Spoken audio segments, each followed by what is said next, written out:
Ready, waiting for the stream to pick up on YouTube. Oh, that's why it's not showing up. My bad. Okay. Gotta be on the right tab. For the stream to pick up. And we do have audio. So that's good generally. So you don't have to try to read my lips.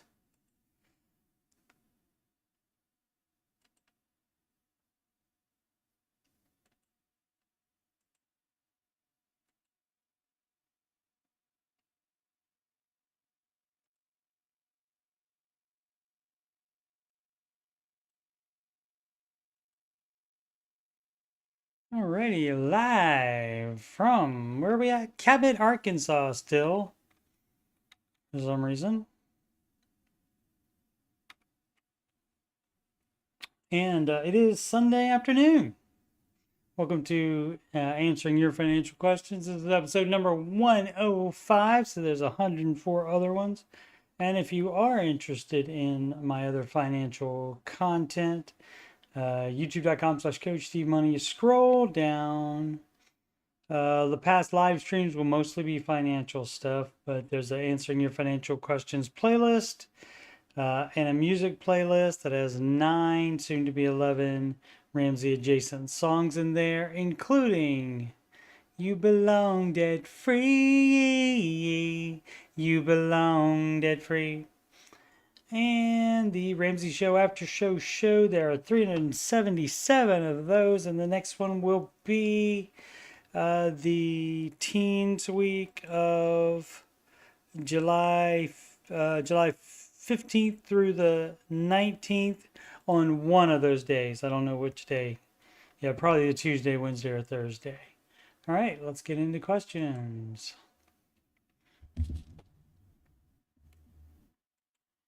Testing, testing. Okay, we're good on sound. All right. Okay, there we go. I opened up because it was more, so I already opened it up in a new tab. Baby step 4 advice. Currently on baby step 4, and let's remind everybody, baby step 4 is investing 15% of gross income into retirement. So that means that you're completely out of debt and that you have your full emergency fund already, or you shouldn't be doing that investing yet. Baby steps in order: 1, 2, 3, one at a time without going to a higher baby step. And then 4, 5, and 6, you do them all at the same time, whichever ones are applicable. Baby step 4 is, of course, always applicable. But you may not have children, or you may not want to help them with college, and you may not have a mortgage. You may decide to rent forever, which is fine if that's what you decide. You lose out on the equity being built in the house. That increases your net worth, but that is totes up to you. Okay, currently on baby step 4, need advice which direction to go. Salary 120K, married with 2 kids. I currently contribute 8% salary to 401K. Company matches 9% for a total of 17%. A bunch of companies doing this now where they like say, well, if you put in 8%, we'll match it with 4%, that kind of thing. But in this case, they're actually matching, adding 1 more percent to the amount that you're putting in. So that's great. Also have a home health savings account. Health savings account is what that is. That I contribute $200 a paycheck to. Only 1 O and 2, as in this. Oh no, that's right. No, that's right. You're contributing to something that's TO, not also. I'll invest $50 every 2 weeks from this into the investment portion of the not high yield savings account. This is a health savings account. There's no Y there, Steve. I know Dave says I should be at 15% on my own, and then the company matches gravy. Right. Why are we talking then? What makes your little situation different? My question is, if I were to max out my health savings account wouldn't really be part of that 15% either, unless you made so much money that your 401k was maxed out and you had to do something else. But if you can do it in the 401k, And the only time that you would not do that and you would prioritize, say, a Roth IRA over past the match, of course, match would be first, and then maybe a Roth IRA second, would be if your 401k doesn't have as good mutual funds in it, if it doesn't have that many good options in it, which does happen sometimes. Let's see. If I were to max out my HSA, that would get me to 15% total savings. Again, unless there's some kind of problem with the investments in that 401k, you would do that first, and then HSA is a secondary consideration. Let's see, should I max the HSA first or keep adjusting up my 401k? I mean, if you're going to bother to have an HSA, I mean, I guess you can do that. I mean, you could do, since that is the investing portion of that is not going to be, that may make more money than the same amount of money into 401k. So I guess if it's better investments in there, but you wouldn't forego not doing the 401k. Let's see. Financial advisor at work, Fidelity is very keen on going with the HSA Max since it's triple tax advantage, and technically I'm at a 17% contribution rate with 401k. Yeah, it doesn't matter technically. So, I mean, thoughts? You want to do it your own way? You can, and this is better than not being in baby, it's better than not being in baby step 4. So at least you are in baby step 4 and are investing, and now you're trying to, taking advantage of the HSA is Dave approved, but not necessarily doing that outside of the 401k ahead. I mean, I guess it's all right. You just don't want to lose any money by putting in an HSA instead of the 401k, which on the HSA you may have better investment opportunities. The HSA, don't know if that's through the work / Fidelity as well. So don't know. So it's not, it's not a huge deal, but I mean, Dave's advice, 15% on your own, then the company matches gravy. But that 15% could be in a Roth IRA, and the Roth IRA is actually better than the HSA because it's no tax on the growth in the Roth. So Roth IRA would be next. Alrighty, after the match. Match is best because in this case it's even more than 100% rate of return because this guy gets a different, or female gets a different, an extra percentage above what they contribute. So pretty cool on that part.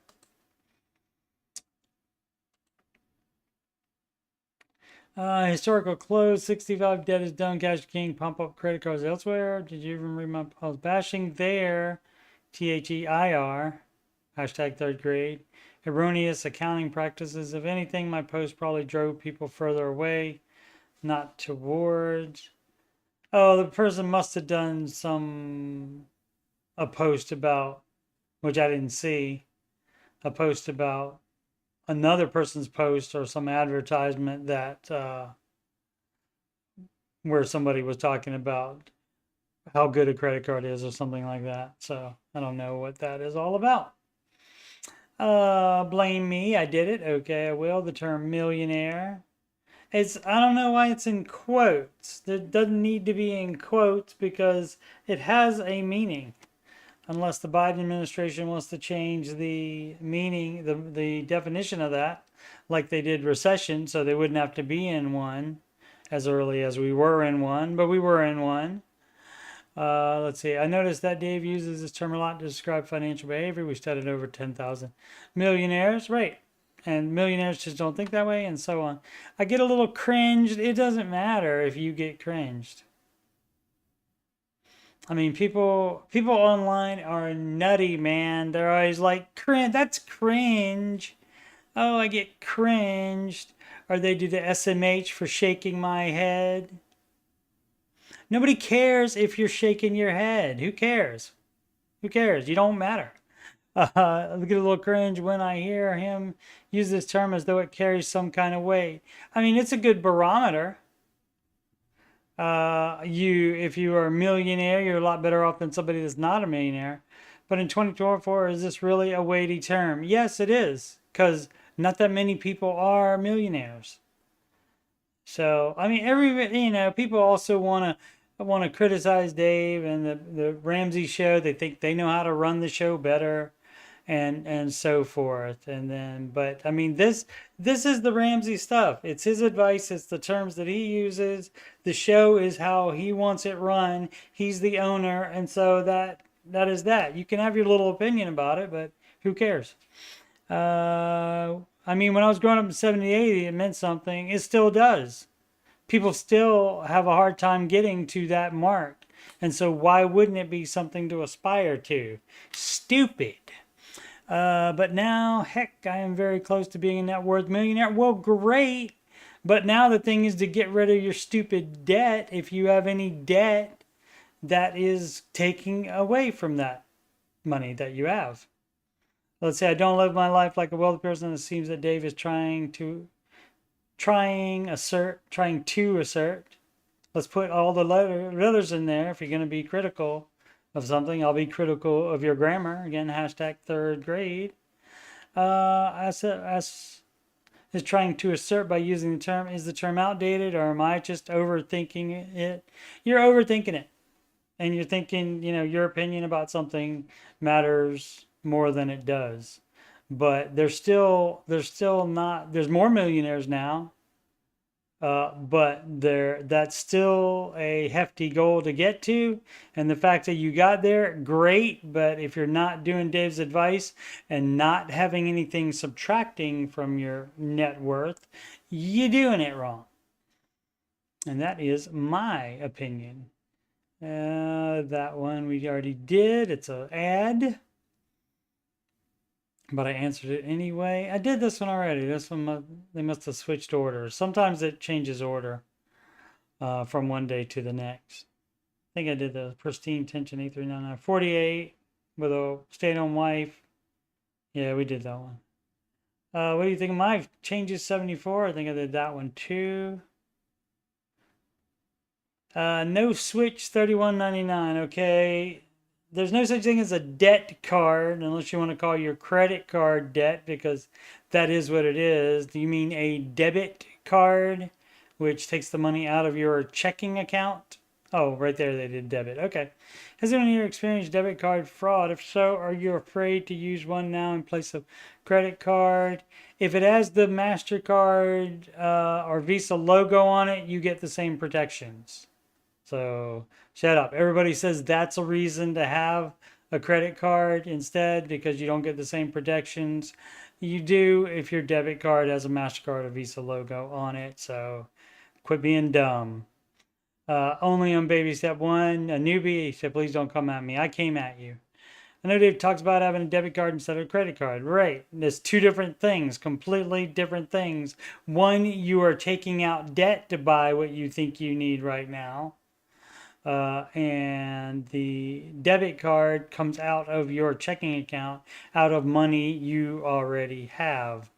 A few years ago, I woke up one morning to hundreds of dollars of negative red balance in my bank account. Yep, that sucks. It took several weeks to get my money back. The police and my bank helped me a lot, but I'm not going to explain the nightmare it all was, how much of a hassle it felt like to get my money back, and now how fearful I feel of using one.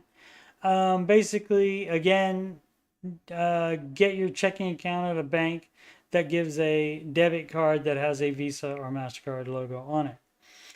Grad student 9690. Marcus, 1% bonus referral ended. Oh no!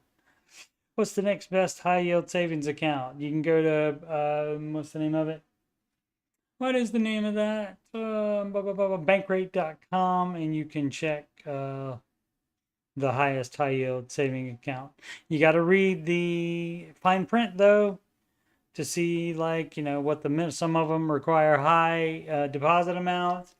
Some of them do not give immediate access to it, meaning no debit card or check writing privileges, which would make it immediate access. Emergencies don't wait for a 1 to 3 day transfer period. And so if it's your emergency fund in it, it has to be immediately available. Let's say thinking of moving to Wealthfront, is it possible to transfer between checking and savings easily without any fees? Again, you got to read the fine print on that, but I think most of them you can. But again, that's a 1 to 3 day transfer. So if that's your emergency fund and want a referral code for Wealthfront, oh, that's nice, I guess. Crazy when sober. New look on overtime. I used to have to depend on extra overtime. Now, not only do I not need it to work, when I do, I can earmark it for special things like a vacation. Great. Yep. Yep. That's another, I mean, you can consider that part of financial peace. That is one of the benefits. That's your financial peace there, because you don't have any debt and you do have a full emergency fund. So if you have an opportunity for overtime, you can blow all that money if you want. Just got to put it in the budget. Coyote Slow. 5249 mutual funds, Northwestern Mutual. I'm not familiar with that company. I think that's a company. Hello, hi guys. I'm new to the board, and I guess talking about the subreddit, which is, by the way, reddit.com/r/Dave Ramsey. New to the board, and I'm also newly obsessed with investing and finance. Well, I hope you don't have any debt, because you shouldn't be doing that crap if you don't have all your debt paid off. I apologize in advance for the length of this phrasing. Let's see what we got. A little overwhelmed. 33. Oh, that's not that bad. 33, husband's 34. Definitely the numbers person and business nerd in the family. Shocker. Almost a decade ago, I was offered a lucrative position in management, which was unique at 24, just 2 years out of college. Great. My colleagues and I were all young, and we're connected to an advisor at Northwest Mutual, which I thought was the right thing to do, given my take-home pay and leftover income that had potential to grow in the market. So they set up a Roth IRA, brokerage, mutual fund, and whole life policy. Beep, beep, beep, doo. Unless they have you in crap investments, the Roth IRA is fine. The brokerage mutual fund would be Dave's advice if you had no other options. To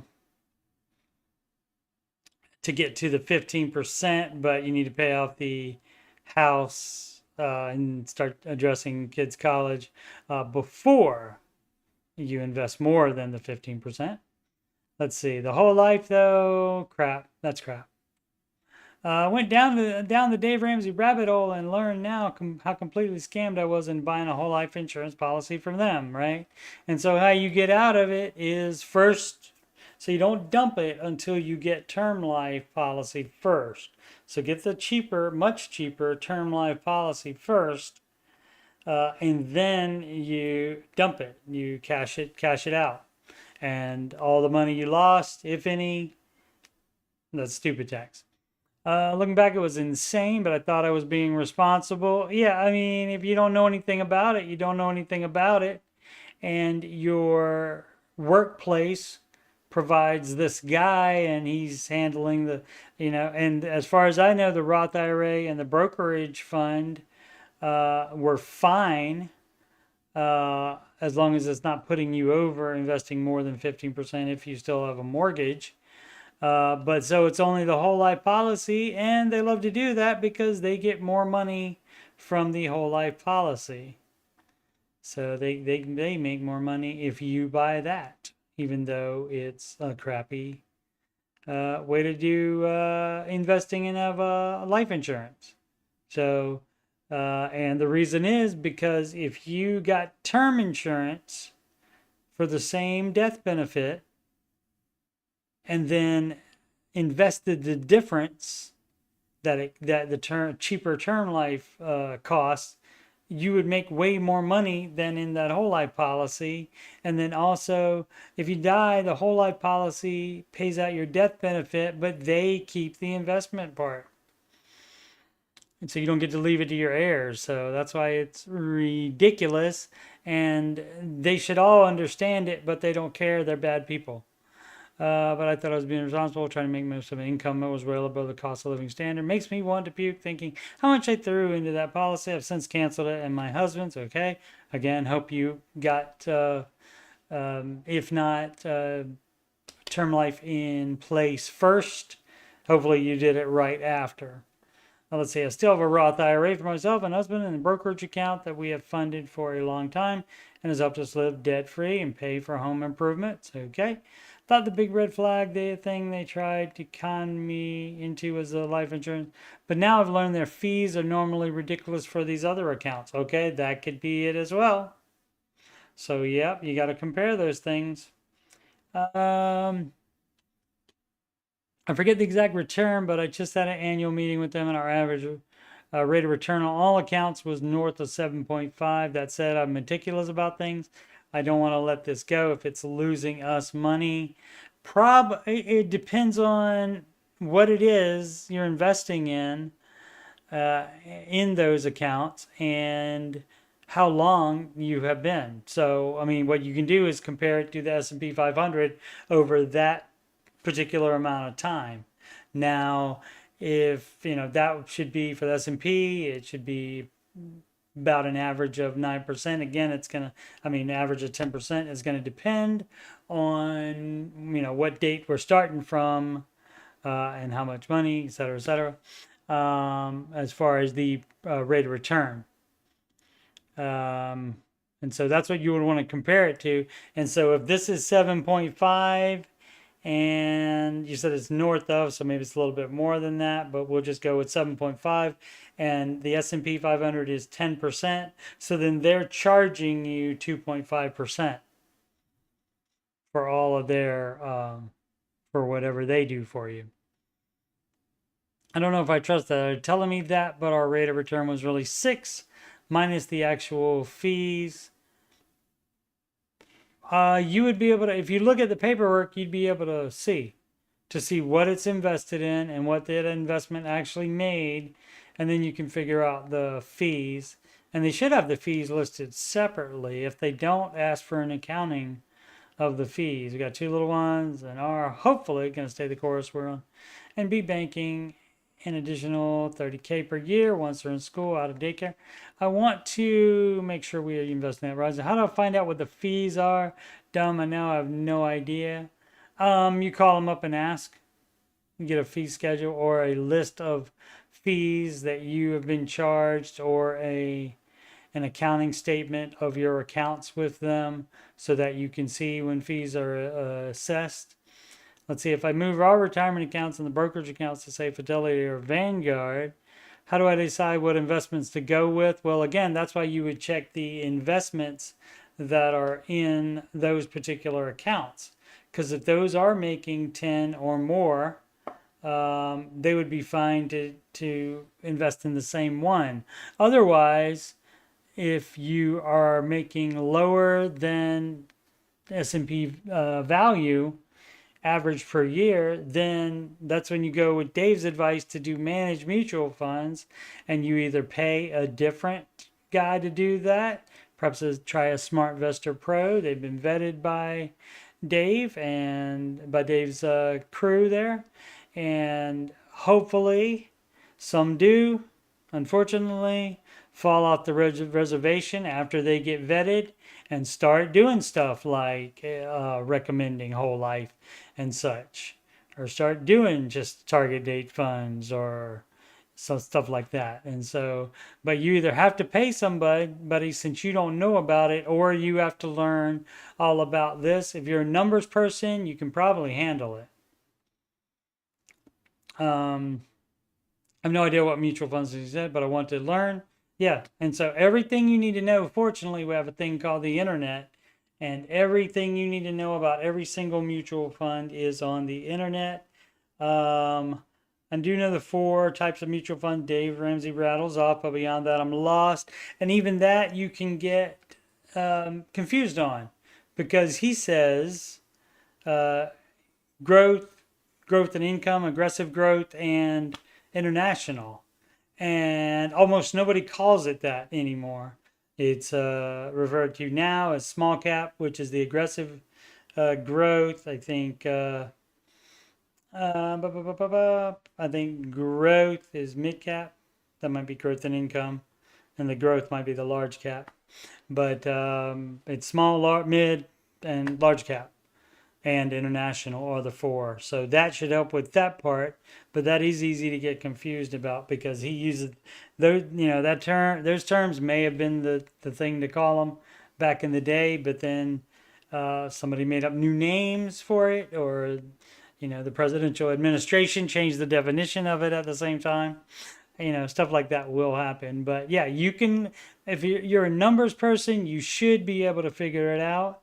But what you would do is, if you don't want to pay somebody, and if you want to make yourself learn it before you do anything, you can go to YouTube and search Dave Ramsey investing. Now you'll get people that are just criticizing his investing advice, but just don't watch those. Watch all the ones that is Dave talking, or George or Rachel, about investing. And then you take notes from all of that stuff. And if you listen to all of that stuff, eventually you'll have a nice list of the stuff that you want to look for in a mutual fund. Example of things to look for is going to be at least a 10-year track record. You don't want to be an early adopter of a mutual fund, because who knows how it's going to go. So that would be one. And the other is, like I said before, you want it to at minimum make at least as much as the S&P 500 index fund. Now, plenty of them make more than the index funds, and the amount that they make more than the index funds can easily cover the extra expense ratio. So don't get confused by that, or believe that lie that, oh, well, you don't after you take out the extra expense ratio. That is false. That is false. Now, at Northwestern, with the fees they take out, that could be it. But in general, they don't charge that much. Like, for example, I think the index one at Fidelity, index large cap, is I think 0.3%, and the managed fund that I have, it's 0.6%. So I think it can handle that 0.3%. If you are, such as last year, 7% over what and this is the NASDAQ index, which NASDAQ has been kicking S&P 500, but let's just show that really quickly. Let's do 5-year over the past. It's like over the 15 years, though, the NASDAQ has won all but 4 times in the last 15 years. And so you can see that's 86.17% in the last 5 years. And if we go over to the NASDAQ, that'd be 124.86. So you're losing what, 30, you're losing 38% over the past 5 years if you're just doing the S&P. Some people do just because they don't want to learn it, or they're scared or whatever.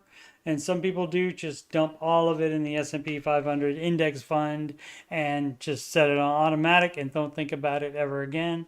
I think that's too much money to be leaving on the table. Even if you're not going to take Dave's advice and do managed mutual funds, which can make more than these indexes, the NASDAQ is the way to go now.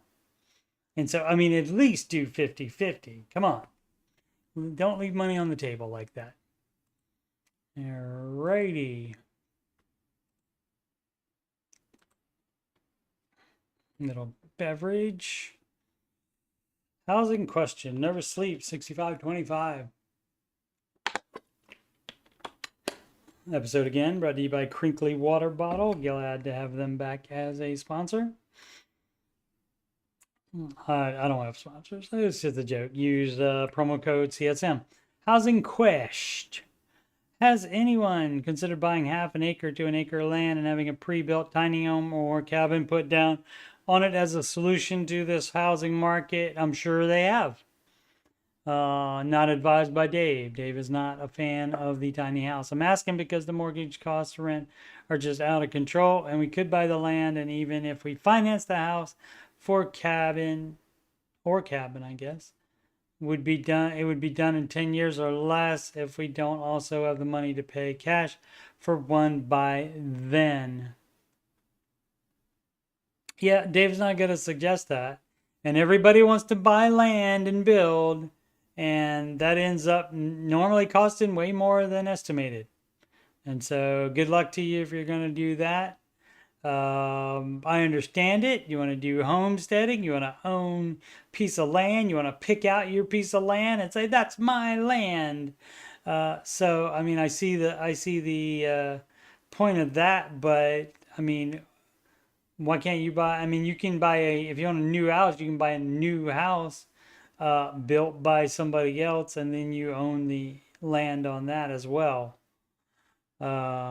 Without having to do this crap that you're trying to do now as a half measure, while you apparently are not able to buy a house. So you're trying to buy a house without buying a house, but you don't buy anything, not land, not a house with land, not just a house, not even a expensive car. If you have debt, if you're on baby steps 2 or 3 and you don't have those done, you simmer down now and you get those done. You got to be at least in baby step 4 before you even start saving down payment.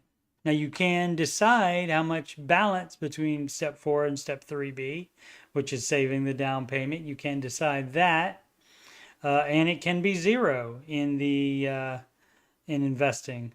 And step 4 can be 0 while you save up a larger down payment faster. Dave is fine with you doing that, staying out of the market 2 years. So he's fine with that. It's 2 or 3, I think. Let's be safe and say it's 2. I feel like he might have said 3, but I won't swear to that. But at least 2 you can definitely do. Intrepid Diamond 377, help. What should I do? 30-year-old man, married.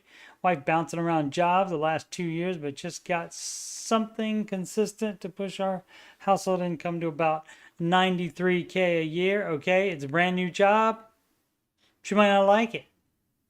So don't like all of a sudden start spending that job money. Don't do that. 24,000 in savings. If you have debt, you have debt, so you're doing it wrong. I see it right down below it. Thank you for formatting your question so that the debt, so that you're doing it wrong stuff is right there, one on top of the other. In savings, contribute 12 to my retirement. You're doing it wrong. You're doing it wrong. You're doing it wrong. You're doing it wrong. No, it doesn't say pay off debts from smallest to largest using the snowball method. Also, you can go ahead and invest and do whatever else you want and have extra saving. You can do that. It doesn't say that anywhere in the baby steps. We want to buy a house? No. It doesn't say buy a house if you want to eat as well while having private student loans. That's a no, dog. That's a no from Dave. That's a no from me. Plan to put 10% down. In-laws are gifting us $50,000 for the purchase of a house. What should I do? Pay off my student loans? Yes. Today. You do the baby steps, and when you get to baby step 3B, then, which includes stop freaking investing and get your dumb debt paid off, and then you get your full emergency fund in place. And then after that, you can do saving for the down payment while you stay out of investing for 2 years.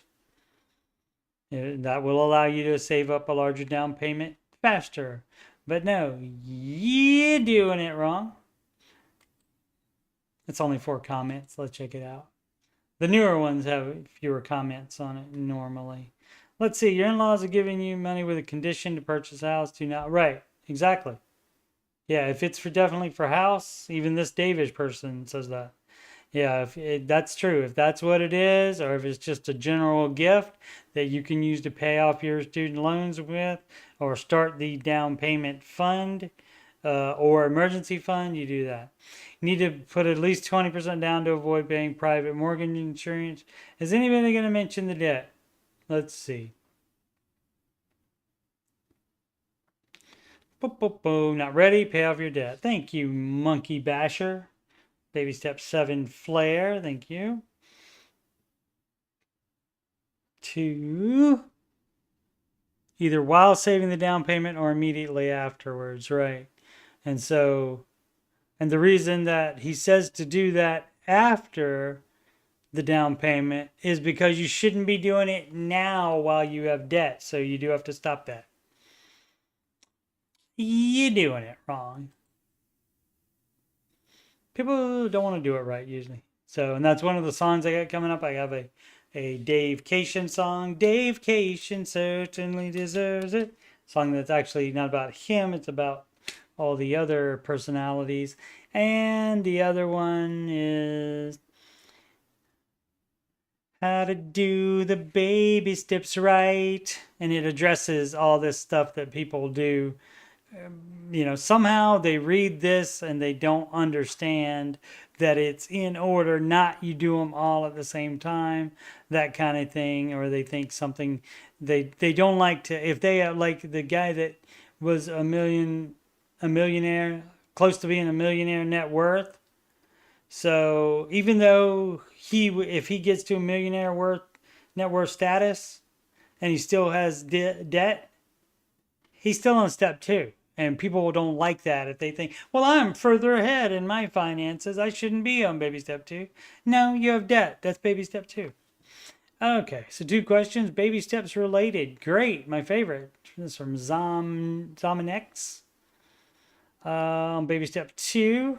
Got the baby step 2 flare right there.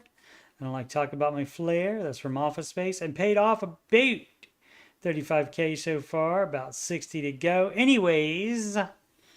Question 1. My emergency fund is currently in my savings account, $1,000 per baby step 1. Oh my goodness, you mean you didn't add $3,000 or $24,000 to it? You didn't do that while you were still paying off debt? Excellent. Understood the assignment. Should I have it in a high yield savings account while it sits so it can earn me some money? The $1,000 itself, if you're going to have just that for a while, I mean, it will earn some, but it's not going to earn that much. And you do have to check high yield savings account fine print, because sometimes you have to, or just even the requirements, even if it's in the big print, it might tell you have to have at least $10,000 in that to get that rate. And so you may not qualify. But any high yield savings account has to be for your emergency fund, whether it's the starter one or the whole one, the full emergency fund that's on step 3. You have to have immediate access to the money. No 1 to 3 day transfers, because emergencies, when you've had emergency before, did it give you a 1 to 3 day notice? It did not. So that's why you got to have the money immediately. All right. So it can earn me some money. So that's a no. That's a no on that. Do note I also okay. I was so happy about the person. I've done this before. I played the Price is Right winning song when somebody said they did one thing right, and then they said they were doing like 2 or 3 things wrong. So they were doing it wrong, and I prematurely Price is Right winning sounded. I have about 200 a paycheck. I also had to give a bit of an additional buffer of random things that pop up. No, in baby step 2, there's no random things that pop up. You just say no to those things. If it's an emergency, that's what the emergency fund is for by itself at the 1,000, and that's all you save up. But like I talked about this yesterday. some kid forgetting to invite your kid to a birthday party until the day before, so you don't have any advance notice, so you can't put a birthday gift in the budget. That is not something flying around here. Where was I? Stop flying and making me forget where I was. Oh, that is not an emergency that your kid has to go to a birthday party. They either go without a gift, or if you think that's tacky, then they don't get to go this year. Write it on the freaking calendar so that you'll know for next year, so you can put it in your budget. Question 2. So you don't do the and, because again, like I was saying earlier, that I didn't think I had to point out, because you said $1,000 per baby step 1. I got so excited. But it says pay off debts from smallest to largest using that snowball right there. Before that, it's save $1,000 fast as possible. It does not say save another $200 per paycheck. It does not say that. Now, if it's for tires or something like that, or even oil changes, random maintenance or something like that, or not random maintenance, but what's that called? Like, there's a approximate schedule of how often you should get your oil change, so you know that's coming up around that date, so you can have a sinking fund for that amount. But it does have to be specific, not random things. And the reason why it can't be random things is because then people will use it for crap, like the birthday party that the kid was not invited to in time enough to have that budgeted. And so people will use that. And a birthday present for someone your child may barely know or not know at all is not an emergency. So that would not come out of the emergency fund. And you don't do that crap if you're on baby step 2. You got to pay off your stupid debt first and put yourself in a position so that you can do that dumb crap if you choose to. I mean, if you're on step 4, 5, and 6 and that comes up, you should be able to cash flow it because you don't have any debt to pay off. So it won't even go to emergency fund status. Question 2, this one I sort of already know. Of course you do know the answer, but me and my wife, that would be my wife and I, keep going back and forth on it. Details outlined below. Oh, great. Is it going to be in an outline? Kind of. Amex credit card balance of $23,457. I don't give a crap about the interest rate. Monthly payment currently around $800. Upgrade personal loan with $13,674 at 8.9% interest rate. Monthly payment is $415. Following debt snowball correctly means paying off. Well, with the $200, you're not following it. You're not following the baby steps correctly. So now you're going to start to argue with your wife. Upgrade loan first, right? Which was it paid off around the end of December, right? Whereas Amex, if I start paying it off, it'll be done by March. Bonuses, tax returns, etc. help. Well, those bonuses, taxes, tax returns, etc. help. That'll help also with it if the other one is completely gone. Crushing me APR wise, yep, that's your fault. Got to pay the stupid tax. I have no other debt with this high of APR. Everything else is within. Well, then these two aren't your only considerations. You can do it like you want, or you can do Dave's advice. Only real difference here is if I pay Amex first, I won't have it paid off till 3 months later than the original upgrade target, but it would save me more money in interest, right? And if you were doing math, you wouldn't have taken a freaking credit card with 24% interest anyway. So now all of a sudden we're going to start doing math? What's up with that? So it's smallest to largest. So neither of those are being paid off first. If you want to do something different than Dave does it, you can do that. Go ahead. You don't have to run it through the baby steps or even mention the baby steps, and you shouldn't because you're not doing them. But superseding the baby steps, if you are married, you need to communicate, compromise, and if you can't do that, you need counseling. The 3 C's. So, and marriage compromises supersede the baby steps.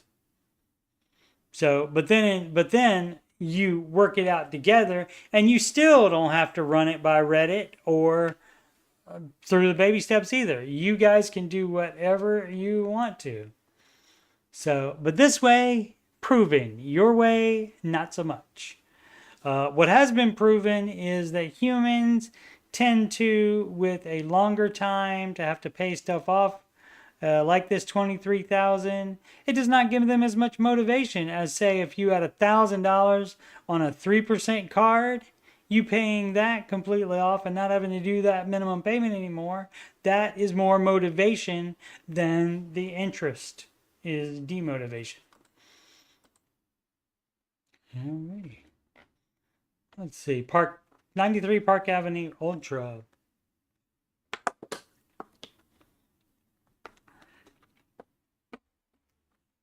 House dilemma.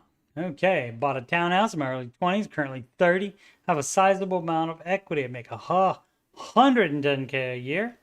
I recently had my first child and selling the home for personal reasons. Okay, all that's fine.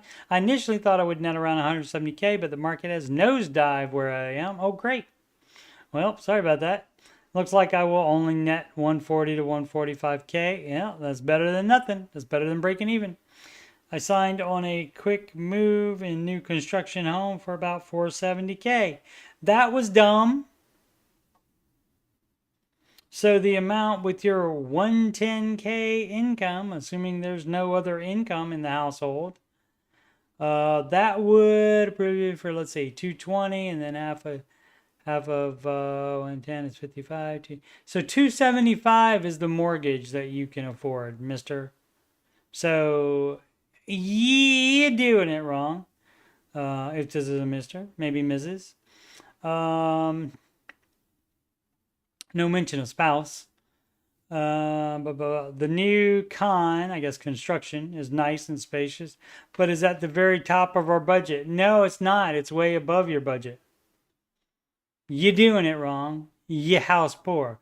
There are condos in my area that meets our needs that I could buy for cash. Yeah. That would be the thing to do. My 5-year plan will be to save $1,500 per month in a high yield savings account and then rent the condo out. Everybody wants to be a landlord, thinking it's going to be nothing but profit. This would leave me about 100K cash and 700 to 900 a month in rental income when I'm 35. Yeah, if everything works out great. If it needs a new roof, no. If it has a huge plumbing leak in there and they have to redo all the floors, that's going to be a no. You know how much that's going to take that 700 to 900 down? And if you're not managing it, that's another 10% gone to the management company. So, which is a smarter move, to not be a landlord just because you're going to move or just because you want to try to make a quick buck, because that's not what it is. It's way more complicated than that, and people just loved it, especially when we have to move, so obviously I keep the house and rent it. You don't sell real estate. That's false. You do sell real estate unless you are in a situation where you can afford it. It does not say on here anything about other debt or anything like that, but this says I signed on a quick move-in new construction home for 470. So if you signed on that, that means you owe that. I don't know if you still can get out of it and maybe just lose earnest money or what, but that's way over your budget. You are going to be in trouble, person. Unknown sex person. You are going to be in trouble. And you don't need to have a 5-year plan, because you got to figure out how to get involved with how to take care of the current situation before you freaking get a mortgage and then buy a condo to rent out with cash. That is dumb. Do not do that. Too late though. I already did it, I'm sure. Already signed for the thing. And some people, you can't tell people that, because they think it's going to work out for them, even though it has a high percentage of not working out for people. It's going to work out for them, though, of course, right? So you can't tell. So some people just have to do it and crash and burn. And then maybe, hopefully, they'll realize some people, even if they crash and burn, they don't learn. Weenie 2323, what would Dave recommend in my situation? Inherited a house last year worth $550K with a $60K mortgage at 7%. I currently live in a rental where I pay $525 a month. And am renting out the house I own for $2,000 per month. Okay. Again, all of a sudden being landlords. Everybody, all of a sudden being landlords. And if that's your lifelong dream, fine. If you're willing to put up with the headaches of it, fine. But you don't, just because you get inherited a house, you inherited a house, you don't all of a sudden become a landlord. You know what you do? You know what you can do? Is you can stop paying rent and you can live in the house and pay that mortgage off. And then if you really want to be a landlord after the mortgage is paid off and you don't have any other debt, then you can save up money and then buy a rental if you are into it that much. $45K per year. Own my own car. No other debt. Have a good emergency fund and government pension. Okay. Need to be investing outside the government pension because the contributions there only count half towards the 15%. So got to be doing it extra. Currently paying double mortgage payments. Again, you would not be 60, make 45K. Yeah, so can't pay it off in 2 years. So you do the baby steps in order. So that means you are investing 15%. So you need to get the retirement up instead of paying the house off early. 80 for insurance, 400 property tax. The extra 400 goes to the maintenance fund for the rental. If I were to suddenly lose the tenants, I can cover the carrying costs of the house if I pay the minimum mortgage of $550. Because I am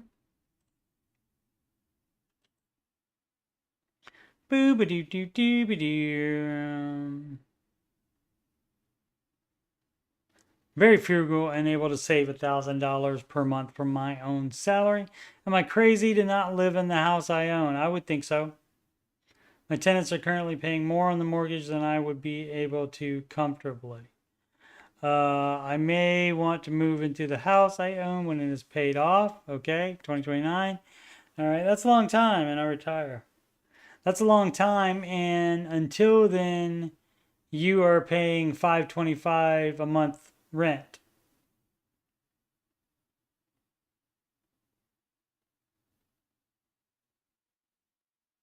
So this is just $25 more, and you are paying off the mortgage too. So there's that. Because right now you're not paying off the mortgage. You're doing it with the rental income, but again, tenants could decide to leave. They could destroy the house. Who knows? Anything. You could need a new roof. You could have to put a new roof on it. Guess what happens to all of your rent profits then? Bye bye. Extra $400 into a maintenance fund for the rental. Even a year of $400 is not going to replace a roof. By the way, the house I inherited is about 2 miles away from where I live. Should I just sell now since I'm unsure I want to live in it? You could do that. I let it ride with tenants paying the bills and the house value appreciating. The house is located in the Pacific Northwest, so the housing market here is nuts. Indeed. No, I would either live in it or sell it. I wouldn't continue to rent it, but again, that's just me.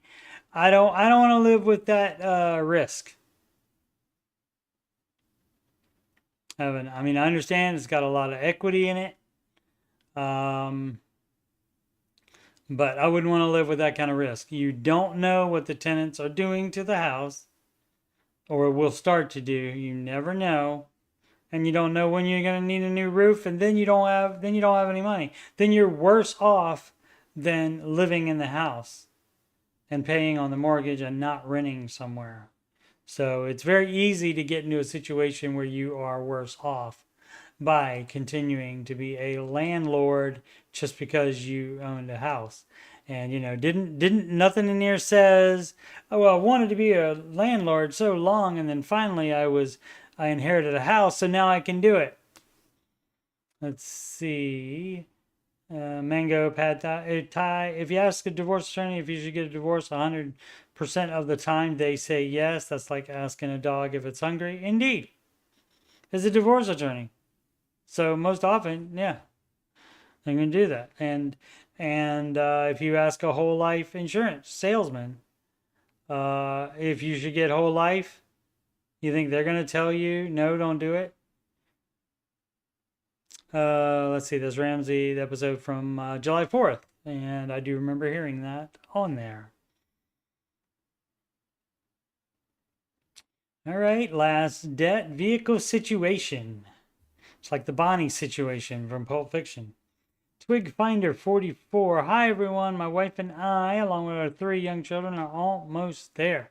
We have the mortgage and a truck that I lease as the last debts on our plate.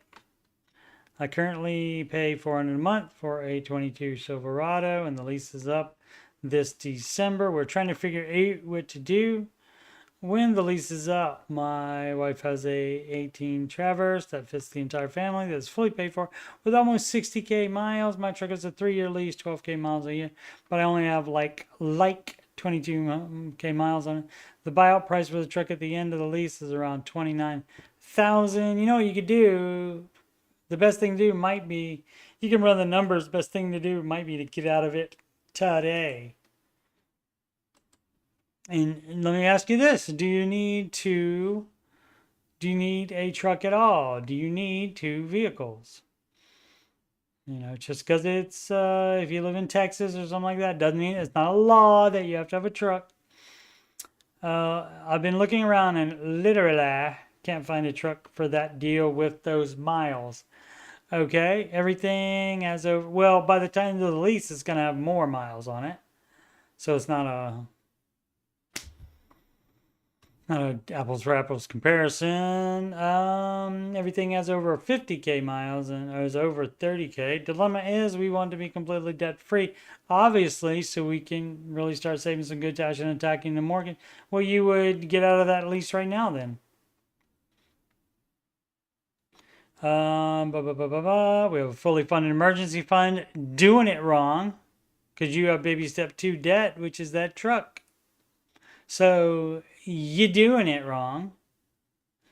And about 15k saved over that for a new vehicle. I got my hands up. I don't know what to do. What part of the baby steps don't you understand? Or do you understand and you don't care, but you still want people to agree with you, or you want to run your financial situation by them? I don't understand. I just don't get it. Therefore, to buy out my truck, we're currently about 15k short, but we do have until December of this year. So yeah, so you would put the all but $1,000. You will put that with it and see if you can do early buyout. So they'll let you do an early buyout. What would you do? To be clear, I do need a truck, of course, as I use the bed often going up north, etc. How often do you go up north? How much is often? Once a month, you could rent a truck. We can continue saving up cash, but we won't be able to save 15k by the end of the year, maybe 10k at most. So at least 5k left to pay on the truck. You get a 5k personal loan to replace that lease amount owed. That is allowed. Should I keep searching for cheaper trucks? Yeah. Should I borrow the gap to buy out my truck with the emergency fund? Yeah, you can do that as well. Wife and I really don't know what the best option is to move forward. I'm going to challenge you again on needing that truck.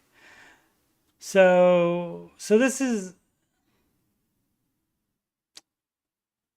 where is it? I use it often. I use the bed often, going up north, etc. So you can't say one thing and do etc. after it.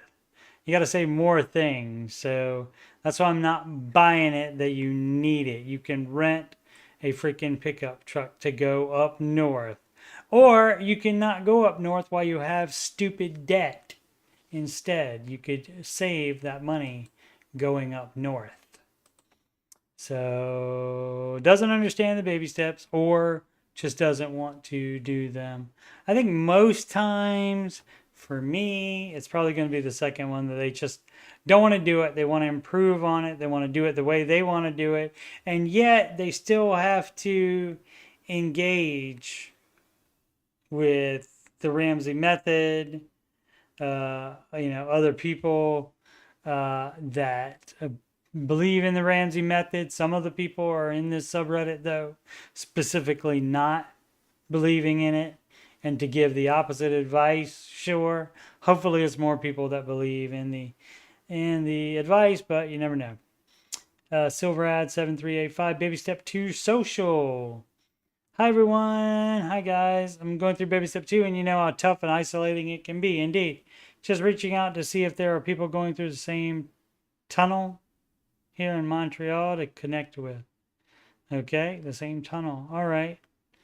In Montreal, yeah, maybe somebody answered her from that. But, if you can't find anybody in your province, you can always find people on the Ramsey Show YouTube channel.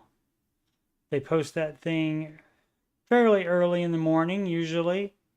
And so a bunch of us are in there throughout the day, long before the video starts. And so if you want to connect with some like-minded people, that would be the place. Of course, there's going to be some trolls there, just like there are on the subreddit here. But generally, the ones that come early are not trolls. Alrighty. All right. And that's going to do it for this one. Again, this stream is answering your financial questions, Ramsey Solutions, certified coach Steve Money, and that is Saturdays and Sundays at 4 p.m. Eastern Time. And let's start that over again. Where's that plugs? There we go. You can schedule a free financial coaching consultation with me. I'm a Ramsey Solutions certified financial coach. You can do that at calendly.com/coachstevemoney. You can email me at coachstevemoney@gmail.com. Donations can go to paypal.me/coachstevemoney. Cash App, alternatively for donations, $ Coach Steve Money. Another alternative would be a Walmart gift card to coachstevemoney@gmail.com. As I said, upcoming streams. Right now, definitely the Answering Your Financial Questions stream, Saturdays and Sundays, 4 p.m. Eastern Time. And there will be a Ramsey Show after show in the one of the teen days of July, between July 15th and 19th. Most likely the Tuesday, Wednesday, or Thursday in that time frame.